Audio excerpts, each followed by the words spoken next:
সরাসরি রান্নাঘর থেকে ভিডিও শুরু না করে যদি সংসারের কিছু হালকা পাতলা কাজ দিয়ে শুরু করা যায় তাহলে কিন্তু ভিডিওটা দেখতে বেশ ভালো লাগে, তাই না বন্ধুরা? আসসালামু আলাইকুম, কেমন আছেন? আশা করছি ভালো আছেন। আমরা আল্লাহর রহমতে ভালো আছি। আসলে আমি কোনো ভিডিও আর পাচ্ছিলাম না আজকে সামনে দেওয়ার জন্য, সেই জন্য রান্নাঘর থেকে সোজা শুরু করে দিলাম। আর ডিমগুলো সিদ্ধ করে নিয়েছিলাম বেছে, এখন তেলে একটু ভেজে নিচ্ছি হালকা লবণ আর একটু হলুদ দিয়ে।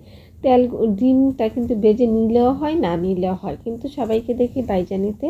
আর ভেজে নিলে দেখা যায় কি দেখতেও সুন্দর লাগে, আর ভাজা ডিমটা বাচ্চারাও খায়, বেশি পছন্দ করে, সেই জন্য একটু ভেজে নিচ্ছি। তা না হলে এই যে আমার কাছে মনে হয় এটা একটা এক্সট্রা পেয়ারা। যাই হোক বন্ধুরা, এখন ডিমগুলা ভাজা হয়ে গেছে, এই উঠাই নিলাম।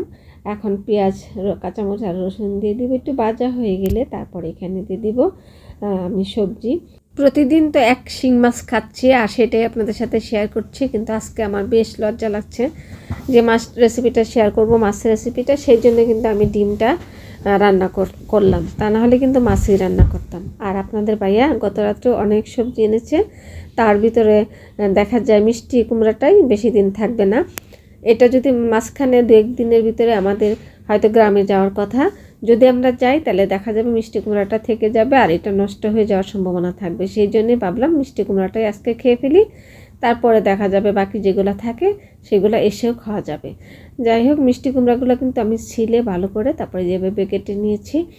আর এটাকে এখন তেলের মধ্যে ভেজে নিয়েছি। ভাজার পরে হলুদ, ধনিয়া আর জিরা দিয়ে আবার কিছুক্ষণ একটু ভেজে নিব, নিয়ে তারপরে হচ্ছে আমি তরকারিটা রান্না করব।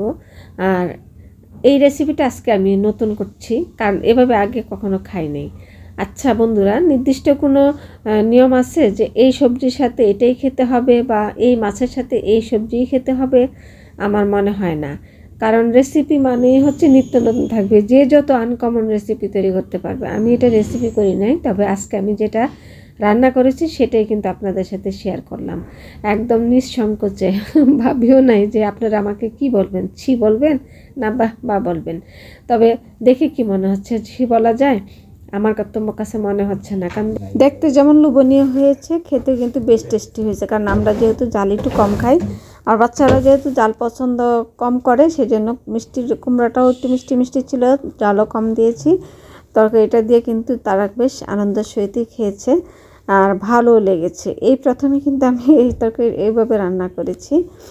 তবে আমার কাছে, আপনাদের কাছে যদি পছন্দ হয় আর যদি মনে হয় যে না ভালো লাগবে, তাহলে কিন্তু একবার খেয়ে দেখতে পারেন। আর খেয়ে যদি ভালো লাগে তাহলে আমাকে বন্ধু বানিয়ে রাখতে পারেন আর আমার পেজটাকে সাথে নিয়ে রাখতে পারেন এরকম আনকমন রেসিপি দেখার জন্য। এই তো আমার ছিল তরকারিটার লাস্ট লুক। আজ এই পর্যন্তই। আসসালামু আলাইকুম, বাই বাই।